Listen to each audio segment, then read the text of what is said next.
Amen, amen. Amen.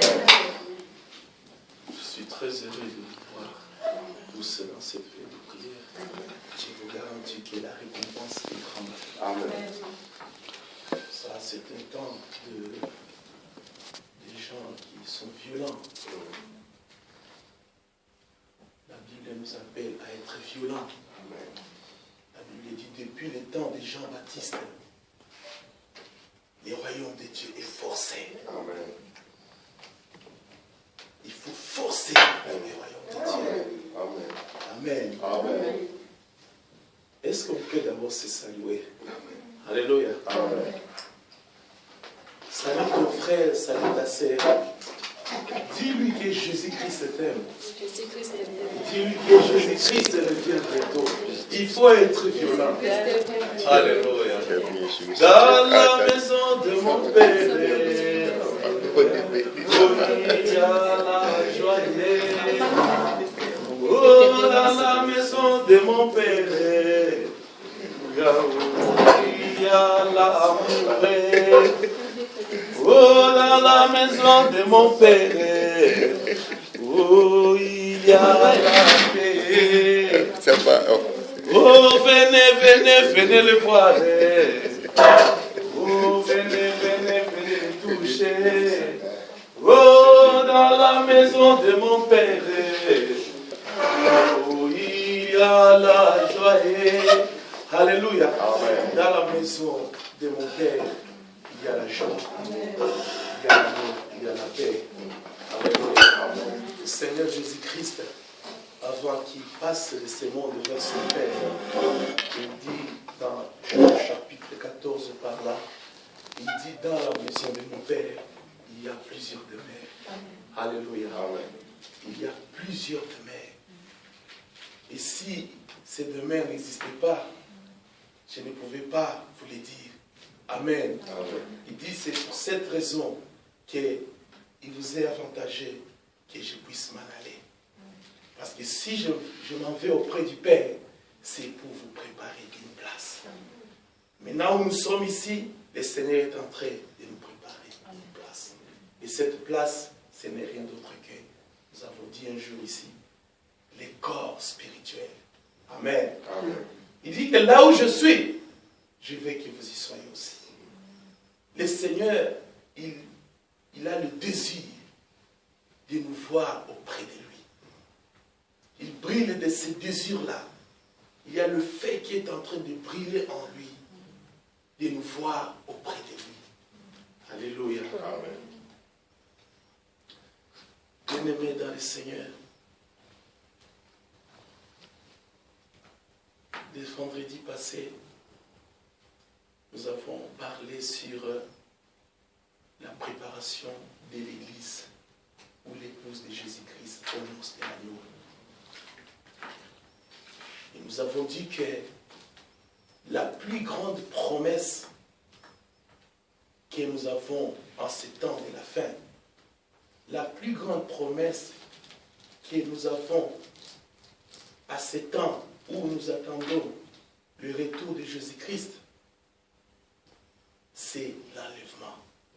Alléluia. Amen. Nous sommes dans l'attente du retour de Jésus-Christ.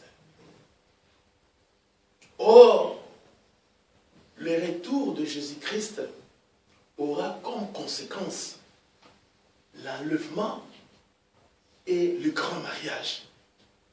Amen. Amen.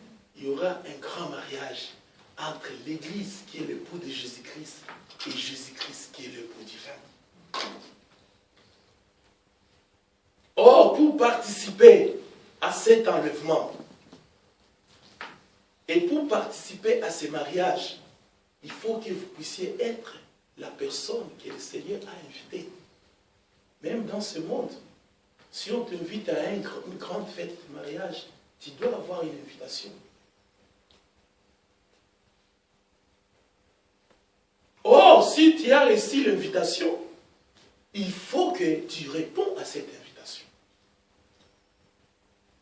C'est alors que tu vas participer à cette fête de mariage. Et nous avons dit le vendredi ici que À chaque fois quand l'Éternel nous interpelle de faire quelque chose, c'est déjà un appel. Alléluia.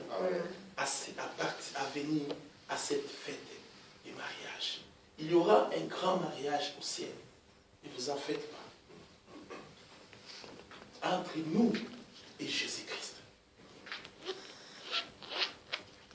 Jésus-Christ, pendant tous ces temps, nous sommes considérés comme la fiancée de Jésus-Christ. Mais ces jours-là, il y aura maintenant le mariage. Alléluia. Amen.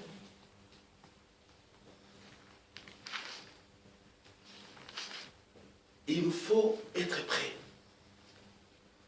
Nous devons nous préparer pour ces grands jours. Et c'est ce que nous sommes en train de dire pendant ces temps. Nous devons nous préparer. Parce que si nous ne nous préparons pas, nous serons surpris. La Bible dit qu'il y a beaucoup d'appelés de paix de lit. Et moi, je crois que nous sommes les élus du Seigneur. Nous avons lu Matthieu chapitre 22 et nous avons parlé de la parabole des convives. Comment le Seigneur a lancé l'appel. Il a invité, quand le repas était déjà prêt, il a envoyé ses serviteurs pour aller dire aux conviés de venir. Et tous s'excusaient. Tous, unanimement, s'est donné, avancer des excuses. Je ne peux pas venir à cause de ceci, à cause de ça. Je ne peux pas venir à la veille de prier, ben, je suis fatigué. Je ne peux pas évangéliser parce que je ne suis pas le pasteur. Je ne peux pas faire ceci parce que. Et le roi qui avait organisé la fête, il a envoyé ses serviteurs, il dit, allez maintenant là où il y a des carrefours, comme à Conis Play, comme à Roosevelt Place, allez maintenant dire aux gens qui sont là, qui vous trouverez, qu'ils viennent, parce que les repas est pris. Et ceux qui étaient là au carrefour d'Andéry, ils sont venus. Quand ils sont entrés, le Seigneur avait fait, le roi avait fermé la porte. Bien-aimés dans le Seigneur, chaque jour que nous venons à l'église, nous écoutons la parole de Dieu et Dieu nous interpelle toujours pour quelque chose. Il y a toujours une invitation. Venez, le repas est prêt. Et je vous dis que beaucoup de témoignages que nous avons entendus ces derniers jours montrent que le repas est vraiment prêt. Mais il faut répondre à l'invitation de Dieu. Soyons obéissants à chaque iota de la parole de Dieu.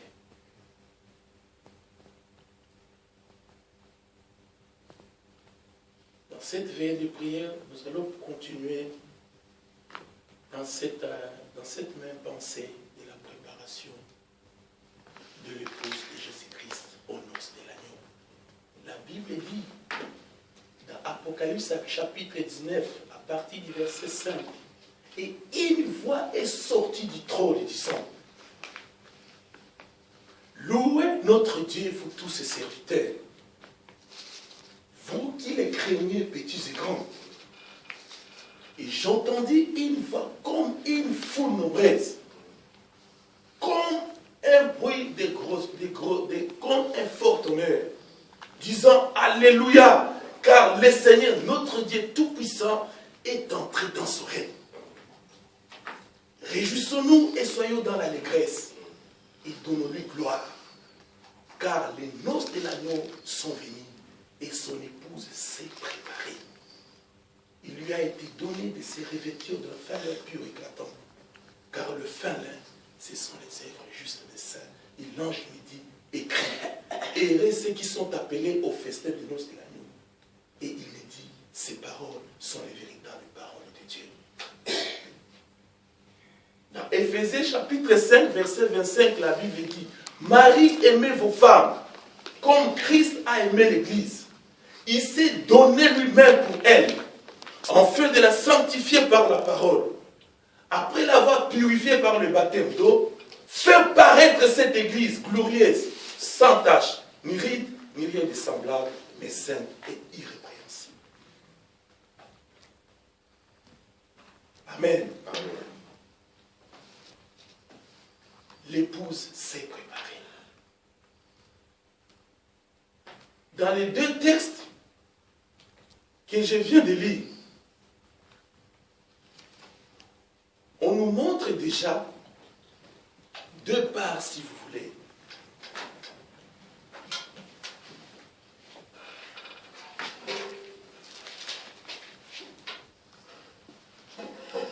La part de Dieu et la part de l'homme.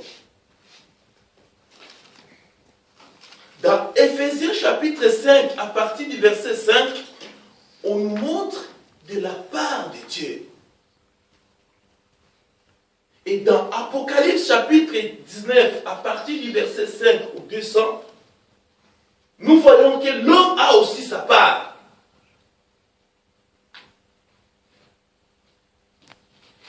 Parce qu'il arrive des fois, des chrétiens disent que j'ai donné ma vie au Seigneur, je me suis fait baptiser par immersion, et puis l'affaire est conclue. Non. Il faut se préparer maintenant pour la fête des noces de l'agneau.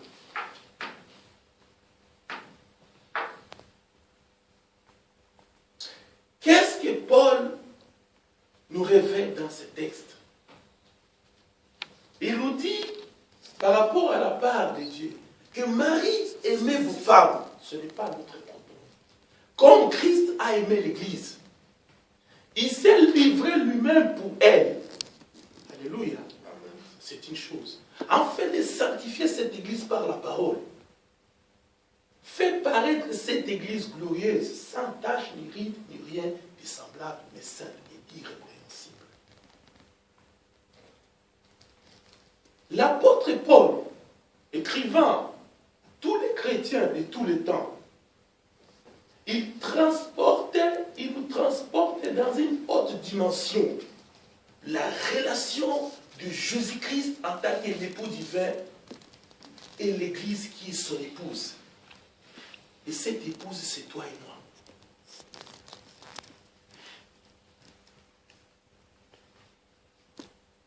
Marie aimait vos femmes comme Christ a aimé les femmes. Un frère m'avait dit un jour, quand j'étais à Brazzaville, c'était un frère dans l'église, faisait le commerce de médicaments dans le marché. C'est chez nous, il y a des gens qui vendent de médicaments dans le marché.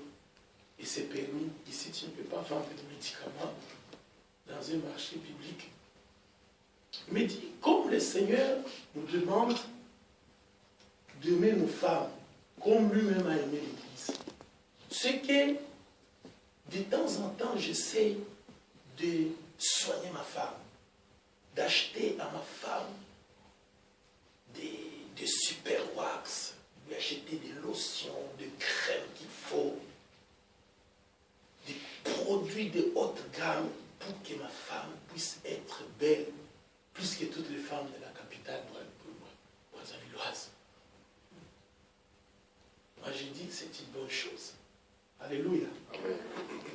Et je crois que tous les hommes qui sont mariés, que je me trompe, aiment voir leur femme belle. Si réellement un homme qui est marié, il aime sa femme, il fait voir cette femme très belle. Et Jésus-Christ, dans son amour pour son Église, il fait voir son Église, qui est son épouse, sans tache. Alléluia. Ni ride, ni rien de semblable, mais sainte et irrépréhensible. Jésus-Christ n'enlèvera pas une épouse souillée, une épouse qui est dans des mélanges. Alléluia. Mais une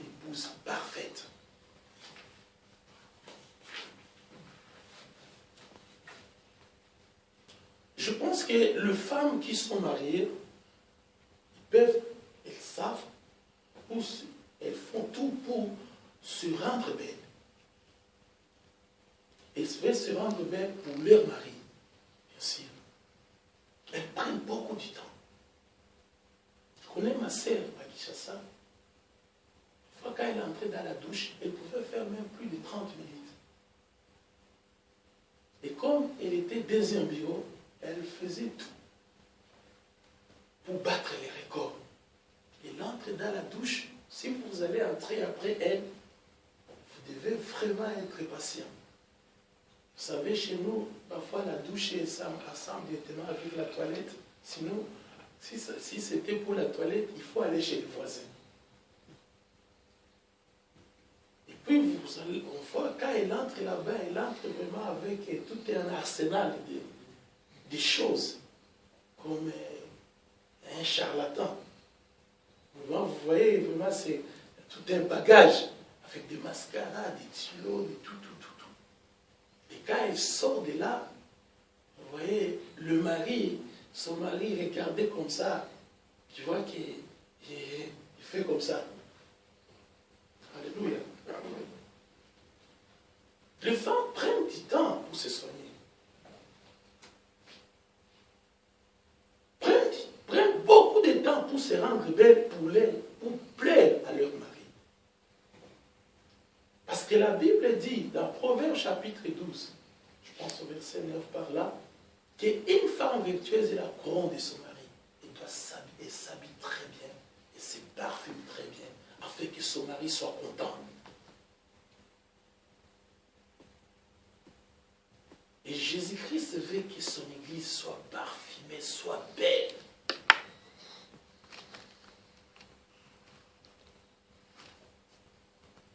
C'est ça le but du Seigneur. C'est pour cette raison qu'il envoie toujours sa parole, afin de nous sanctifier. Alléluia. Afin de nous purifier. S'il y a des rides, s'il y a l'orgueil, s'il y a l'hypocrisie, il y a le mensonge, afin d'enlever cela, afin de nous sanctifier.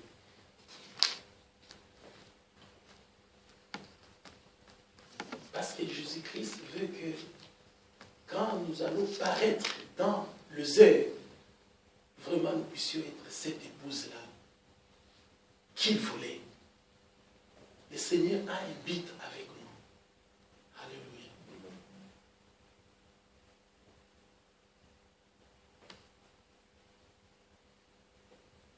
La part de Dieu, c'est le don de Jésus-Christ. La part de Dieu, c'est l'œuvre que Jésus-Christ a accomplie au Calvaire. Il y a plus de 2000 ans. Où son sang, il a donné sa vie, son sang a coulé.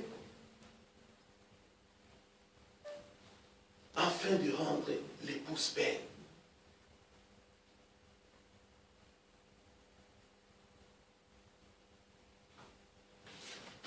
Bien-aimé, ça a coûté très cher au Seigneur de former une église. Ça l'a coûté très cher. Ça a coûté la vie de Dieu lui-même.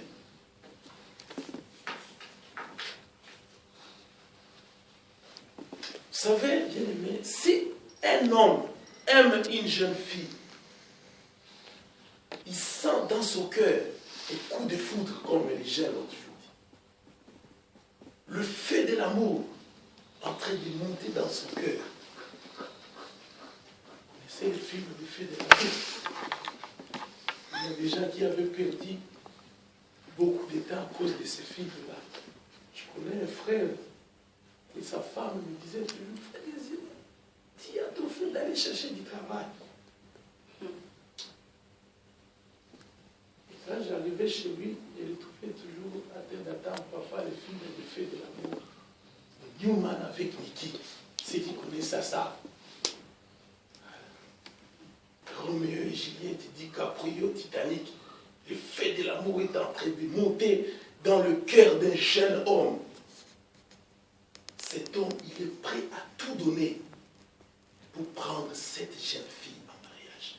Vous souviendras, lorsqu'il lui avait été proposé au roi David de prendre Michal, fille de Saïl, autrefois roi d'Israël, en mariage. David a envoyé ses serviteurs d'aller dire, et le roi de Saül a envoyé ses serviteurs d'aller dire à David, que David ne se tracasse pas pour me donner la dot, pour me donner des cadeaux, ceci, cela. Mais dis simplement à David, s'il aime, comme je vois, il aime ma fille Michal, qu'il m'amène seulement 100 prépices de Philistins. Alléluia. Vous comprenez ce que ça veut dire, les prépices?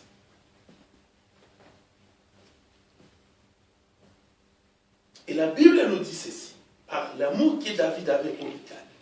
Il est allé dans le camp des Philistins. Au lieu de tuer 100 Philistins, il avait tué 200. Et il a coupé les 200 prépices. Il les a apportés au roi Saïd. Et il a pris Michal pour femme. Quel prix! Et là, vous comprenez que l'amour, c'est quelque chose, n'est-ce pas? L'amour, c'est quelque chose. Il a même décrit que l'amour est plus fort que la mort dans les cantiques des cantiques. L'amour est plus fort que la mort. David, ce vaillant guerrier, il est allé dans les camps des Philistins à cause du feu de l'amour qui montait en lui pour Michal. Au lieu de tuer 100 Philistins, au lieu d'amener 100 prépices, il a amené 200. Plus que même ce qu'on lui avait demandé. Et Jésus-Christ, par son amour, il est mort pour son Église. Bien-aimé, Jésus-Christ est mort pour son Église. Je répète encore, Jésus-Christ est mort pour son Église. Pour que toi et moi, nous puissions devenir aujourd'hui enfants de Dieu, il a fallu que le Fils de Dieu puisse se livrer, payer le prix le plus élevé à la croix. La Bible dit, quand il est mort, un soldat romain est venu avec une lance. Il a percé une de ses côtes. Il était déjà mort. Mais la Bible nous dit, un mystère s'est manifesté. Le sang et l'eau étaient sortis. Et je crois qu'à travers ce mystère, que toi et moi nous sommes sortis pour former l'épouse de Jésus-Christ. Quel prix!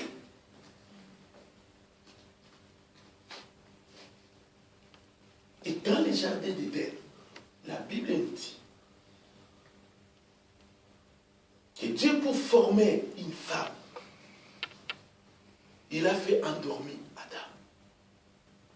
Et c'est là où nous disons toujours que le médecin de ce monde, la médecine actuelle, s'est inspirée.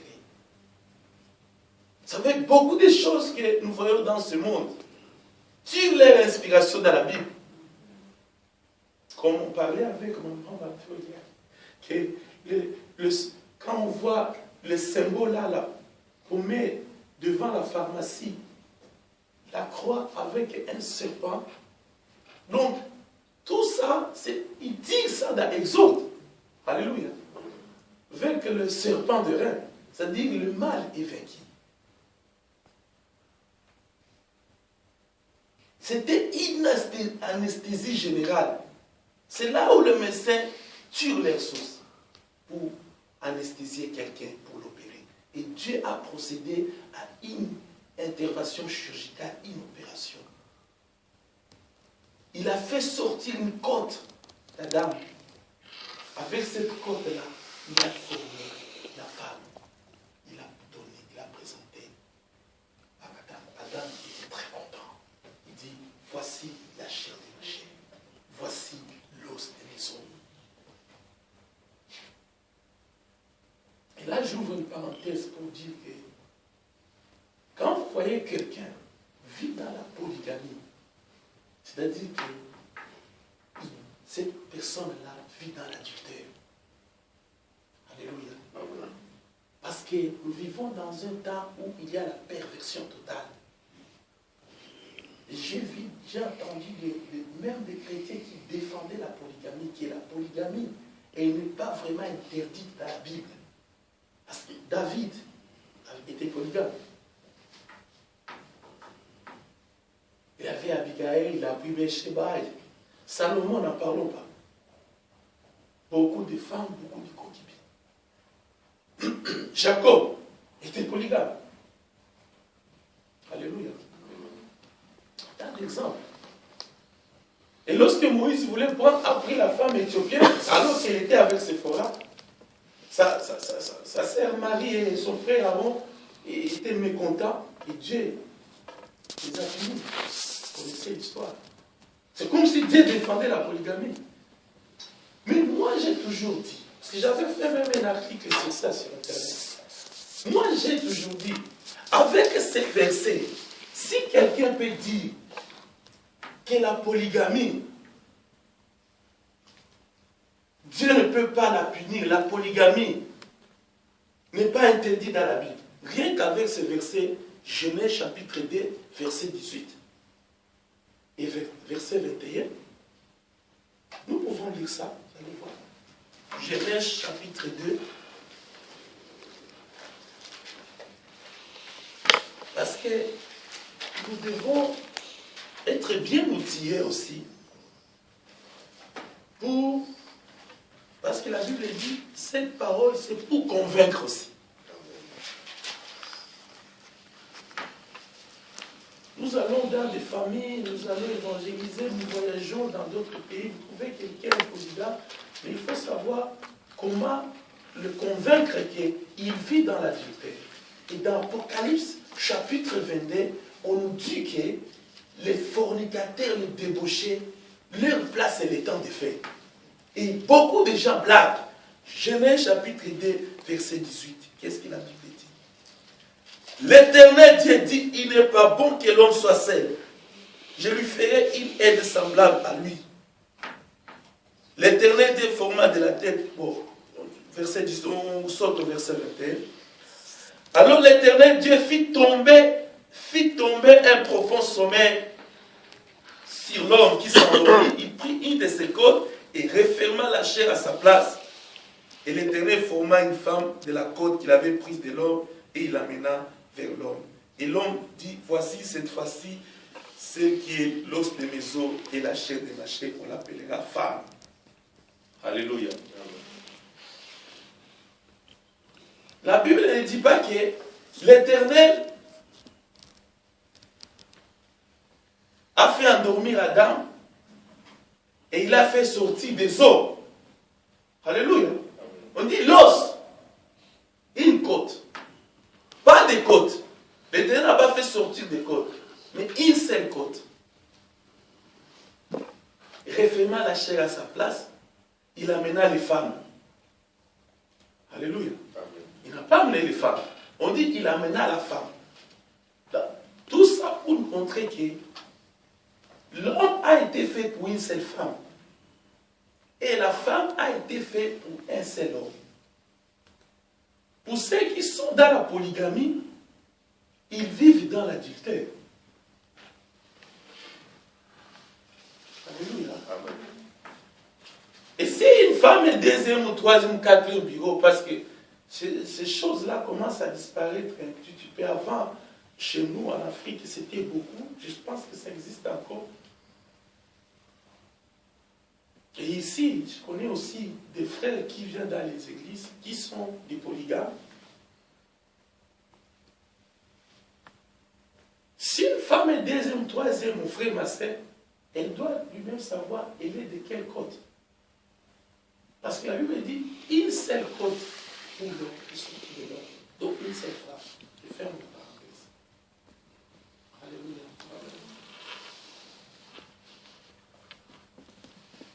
Donc nous disons la part de Dieu, c'est les dons de Jésus-Christ. Alléluia. Dieu fait sa part. Ça c'est Éphésiens 5, 27. Dieu fait sa part. Maintenant, la part de l'homme. Nous avons aussi notre part. Le Seigneur a déjà accompli tout à Golgotha. À la fin même, il a dit, tout est accompli. Le mystère s'est manifesté, le sang et l'eau est sorti. Donc nous sommes sortis, nous sommes pour former déjà l'église de Jésus-Christ. Maintenant, notre part, c'est de nous préparer. Alléluia. De nous préparer pour le grand mariage. Comment une femme se prépare le jour du mariage? Vous savez que c'est très stressant. C'est vraiment stressant quand une femme se prépare le jour de son mariage. Il faut acheter la robe, il faut que la robe soit prête, les chaussures, le voile, le gant, les accessoires. Il faut aller au salon. Il faut mettre des bigoudis. Alléluia. Il faut mettre des masques, je ne sais pas, des femmes mettent même des masques pendant des mois et des mois chaque plus. Il faut. Tous, en fait, elles font vraiment des choses qui, ce n'est pas des choses qui sont mauvaises, parce qu'elle veut se rendre belle.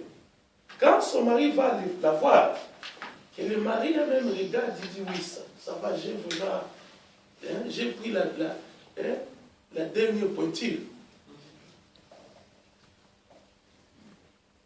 Il y a même le jour du mariage, il y a des femmes, des femmes qui viennent en retard. Et d'ailleurs, les statistiques ont démontré que si le jour du mariage, il y a toujours de retard, c'est à cause des femmes. Parce que quand la femme est même au salon, on voit qu'il y a des marraines, des parrains, tout le monde l'entoure, le coiffeur. Il y a ceux qui arrangent les ongles, les autres doublent même les ongles. Hein? Il y a des gens qui sont en train de tirer des cils encore. J'ai vu des cils même électroniques, là on tire. Donc ça prend du temps. Ça prend vraiment du temps.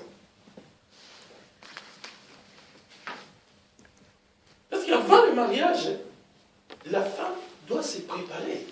Parce que nous sommes en train de parler de la préparation de l'église, de l'épouse. Qui est cette épouse? C'est toi et moi. Il y a ceux qui font des régimes alimentaires.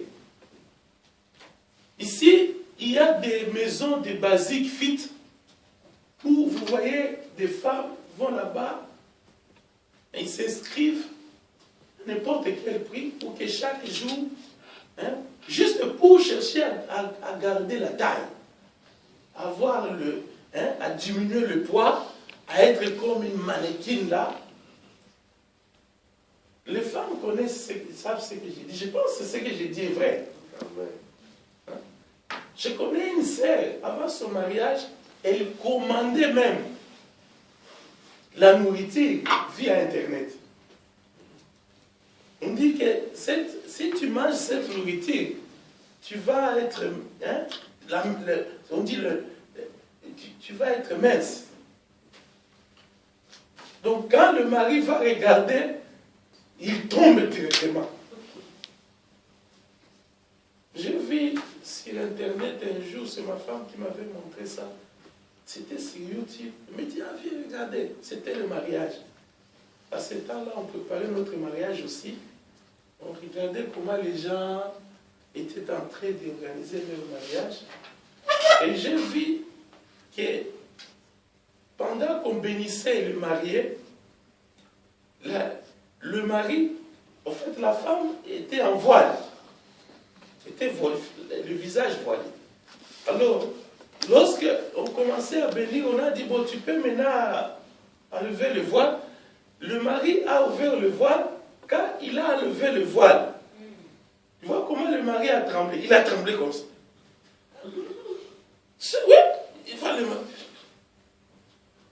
Mais on dit, il a tremblé. La beauté de la femme. Alléluia. Donc, la beauté de la femme l'a surpris, donc le mari tremblait, donc ça fait rigoler. Tout ça pour plaire à l'homme, que la femme fait ça. Bien-aimé dans le Seigneur, la Bible, le Seigneur Jésus-Christ dit ceci. Les enfants de ces siècles sont plus sages que les enfants de la nuit. Je pense ici. Pour entrer dans le mariage, nous nous préparons de cette façon-là. Mais pour l'éternité, parfois nous négligeons. Nous sommes très négligents. Nous avons beaucoup d'esquisses. Parce que les jours du Seigneur arrivent. Au son de la trompette, l'époux du feu va descendre. Alléluia. Par les cris d'un archange. Il va rester dans les airs. On a déjà partagé ça ici. Le pied de Christ ne touchera pas la terre. Parce que la terre est souillée.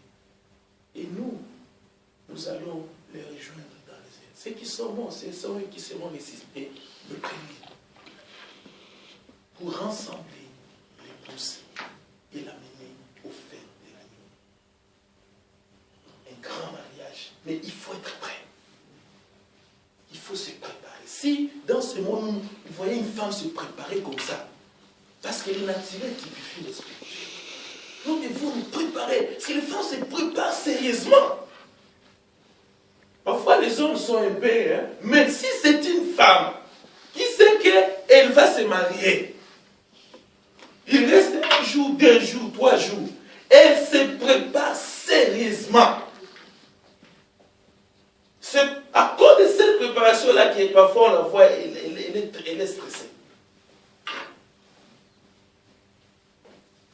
Nous devons nous préparer, bien-aimés. Parce que lorsque nous regardons le temps, nous découvrons que les temps sont fort avancés. Et que le retour du Seigneur Jésus-Christ se pointe à l'horizon. Quand nous regardons les signes du temps, nous trouvons que nous vivons maintenant le temps de la prolongation seulement. Les signes que Christ nous a annoncés dans sa parole sont manifestés à nos yeux. Regardons un peu à ceci. Marc chapitre 13. À partir du verset 28. Qu'est-ce que le Seigneur dit? Le Seigneur dit ceci. Instruisez-vous par la comparaison tirée du figuier. Lorsque ces branches deviennent tendres et que les feuilles poussent, vous connaissez qu'elle était proche. Et de même quand vous verrez ces choses arriver, sachez que le Fils de l'homme est à la porte. Veillez donc. Alléluia. Soyez prêts. Nous devons être vigilants. Nous devons être prudents. Nous devons nous préparer en conséquence. Parce que ça sera un jour ça sera un jour où Christ viendra dans l'improviste. La Bible dit, le royaume de Dieu est semblable à un péché qui a jeté son filet sur la terre. Il jette les filets dans les eaux. Et puis quand il tire comme ça, il y a des poissons qui viennent dedans. Et l'enlèvement, ça sera comme ça. Instruisez-vous par Dieu. La Bible nous montre que il y a 3 sortes d'arbres prophétiques. On n'a pas le temps de parler de tout ça ici. Mais je voulais vous dire que c'est un grand signe de temps. Vous savez, quand vous voulez connaître le jour dans lequel nous sommes, nous utilisons les calendriers. Quand tu veux connaître les jours, aujourd'hui nous sommes le 26. C'est mon anniversaire d'ailleurs. Alléluia. Le 26 novembre, il faut regarder le calendrier. Mais quand il faut regarder l'heure prophétique, l'heure spirituelle, l'heure dans laquelle l'épouse vit, on regarde, la Bible nous montre qu'on doit regarder toujours à un horloge, à une montre. Et cette montre, c'est Israël.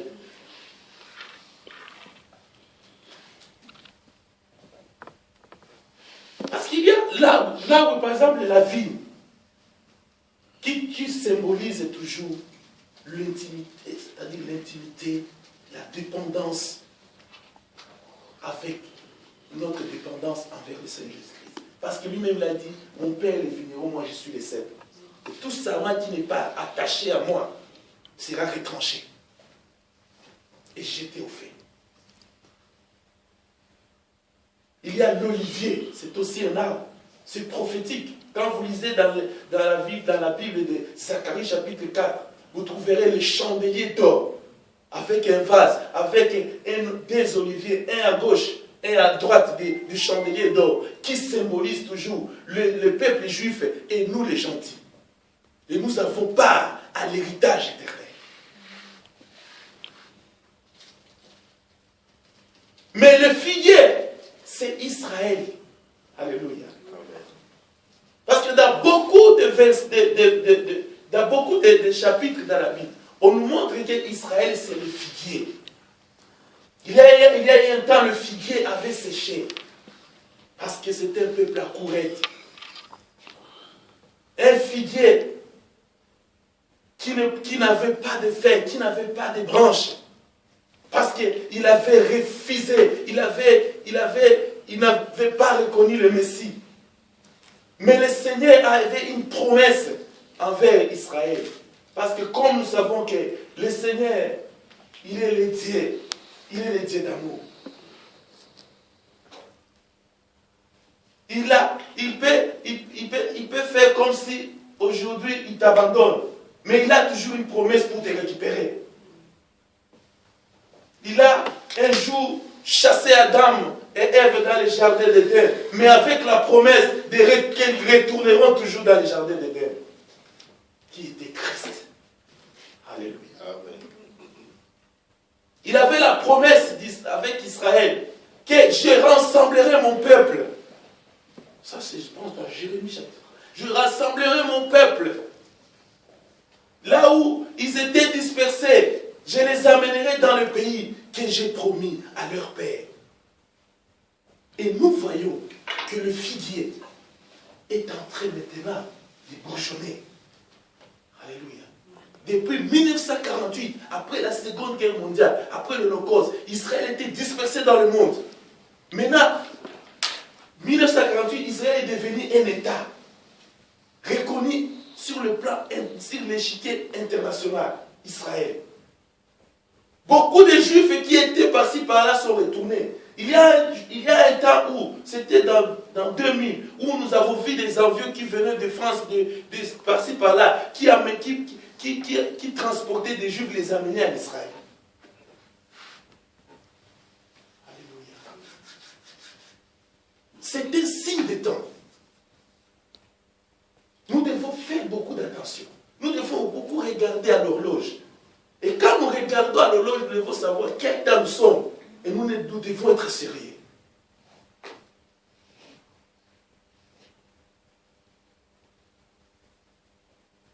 Vous savez, la montée de l'extrémisme en Europe, du populisme, c'est une preuve tangible qui est bientôt, très bientôt. S'il y a encore même des Juifs ici, nous les voyons ici au planté, ils vont tous retourner là-bas.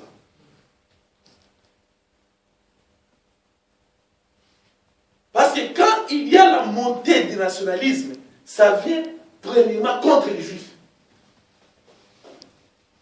Et c'est ce qui va les pousser à retourner dans leur pays. Tous. S'il y a encore des Juifs qui sont par-ci par-là, ils vont tous, parce que le Seigneur ne reviendra pas à lever l'Église si tous les Juifs ne sont pas encore dans leur pays.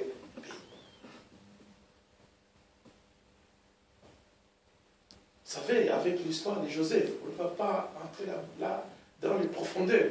Vous pouviez comprendre qu'avant que Joseph puisse se montrer à ses frères, il devrait cacher d'abord sa femme Asnath dans le palais. Et pour pouvoir aller se montrer à ses frères. Christ ne va pas se montrer à Israël qu'il appelle ses frères avant que tout le monde le soit. Parce qu'il faut que cette promesse du Seigneur s'accomplisse. C'est un signe du temps de la fin.